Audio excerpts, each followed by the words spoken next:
ಎಲ್ಲರಿಗೂ ನಮಸ್ಕಾರ. ನನ್ನ ಹೆಸರು ಜೆ ಸೆಲ್ವರಾಜು. ನನ್ನ ಕೆಲಸ ಬೋರ್ವೆಲ್ಲು. ನಾನು ಇರುವುದು ಬೆಂಗಳೂರು. ಇದು ಬಂದು ಸರಸ್ವತಿ ಪುರಾಣದಲ್ಲಿ ದುರ್ಗಾ ಸ್ಥಳ ಐತೆ. ಇದೇ ಜಾಗ, ಇದೇ ಸ್ಥಳ, ಇದೇ ವಿಡಿಯೋ. ಇದ್ರ ಬಗ್ಗೆ ನೀವು ತಿಳ್ಕೊಬೇಕಂದ್ರೆ ಗೂಗಲಲ್ಲಿ ಹೋಗ್ಬಿಟ್ಟು ಸರಸ್ವತಿಪುರ ಆದರೆ ಲೊಕೇಶನ್ ಬಂದ್ಬಿಡುತ್ತೆ.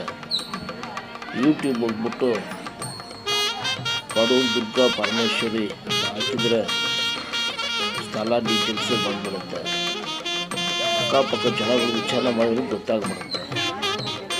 ಇಲ್ಲ ಅಂತ ಒಂದು ಸಲ ಈ ಸ್ಥಳಕ್ಕೆ ಬಂದು ನೀವೇ ಡೈರೆಕ್ಟಾಗಿ ಬಂದು ನೋಡಿ, ನೀವು ಹೇಳಿರೋಕ್ಕೂ ನೀವು ಕೇಳಿರೋದಕ್ಕೂ ಸಂಬಂಧ ಐತೆ ಇಲ್ಲ ಅಂತ. ಆಮೇಲೆ ಬೇರೆಯವ್ರಿಗೆ ಹೇಳಿ ನಿಮಗೆ ಏನಾಗಿದೆ ಏನಾಗುತ್ತೆ ಅಂತ. ನೀವು ಹೋಗಿದ್ರೆ ತುಂಬ ಚಿಕ್ಕದು ವಿಲೇಜ್ ಒಳಗಡೆ ಐತೆ. ಈ ಬೋರ್ಡುಗಳೆಲ್ಲ ನನ್ನ ಬೋರ್ಡುಗಳು ನಾನು ಬರೀ ಕೊಟ್ಟಿದ್ದೀವಿ. ನನ್ನ ಹಾಬಿ ಅದು. ಹೋಗಿದೆ ಜನ ಇರ್ತಾರೆ, ಜನ ಒಬ್ಬರು ಇರ್ತಾರೆ ನೋಡಿ, ಇವರೇ ರಾಜ್ಯ ಗೊತ್ತಾಗುತ್ತೆ ಯಾರಂತ. ಅವರ ಮೀಟ್ ಮಾಡಿಬಿಟ್ಟು ನಿಮ್ಮ ಪ್ರಾಬ್ಲಮ್ ಹೇಳಿದರೆ ಅವರು ಬಾಯಿ ಬಿಟ್ಟು ಹೇಳ್ತಾರೆ.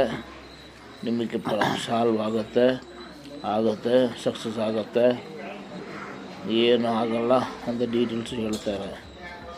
ಆಮೇಲೆ ಸ್ಥಳಕ್ಕೆ ಬರಬೇಕು. ಬಂದ್ಬಿಟ್ಟು ಇದೆ ಇಷ್ಟು ಚಿಕ್ಕದೇ ಇದು. ಯಾವಾಗಲೂ ಎಲ್ಲ ದಿವಸ ಇರ್ತಾರೆ. ಬೆಳಗ್ಗೆ 9 ಗಂಟೆಗೆ ಓಪನ್ ಮಾಡ್ತಾರೆ, ಸಾಯಂಕಾಲ 5 ಗಂಟೆಗೆ ಕ್ಲೋಸ್ ಮಾಡ್ತಾರೆ. ಅದಕ್ಕೋಸ್ಕರ ನೀವು 4 ಗಂಟೆಗೆ 3 ಗಂಟೆಗೆ ಬಂದರೆ ಯೂಸೇ ಇಲ್ಲ. ನಿಮಗೆ ವಿಷಯ ಗೊತ್ತಾಗಬೇಕಂದ್ರೆ 9 ಗಂಟೆಗೆ ಅಲ್ಲಿ ಬರಬೇಕು, ವೆಯ್ಟ್ ಮಾಡಬೇಕು. ರಾಜ್ಯವರು ನೋಡಿಬಿಟ್ಟು ನಿಮ್ಮ ಪ್ರಾಬ್ಲಮ್ ಹೇಳಬೇಕು. ಸಾಲ್ವ್ ಆಗುತ್ತಾ ಇಲ್ಲ ಅಂತ ನೀವೇ ನೋಡ್ಬೋದು. ಸರಿನಾ?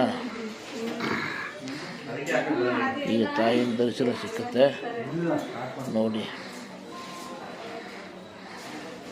ಎಲ್ಲ ಡಿಲೀಟ್ ಮಾಡ್ತಾರೆ.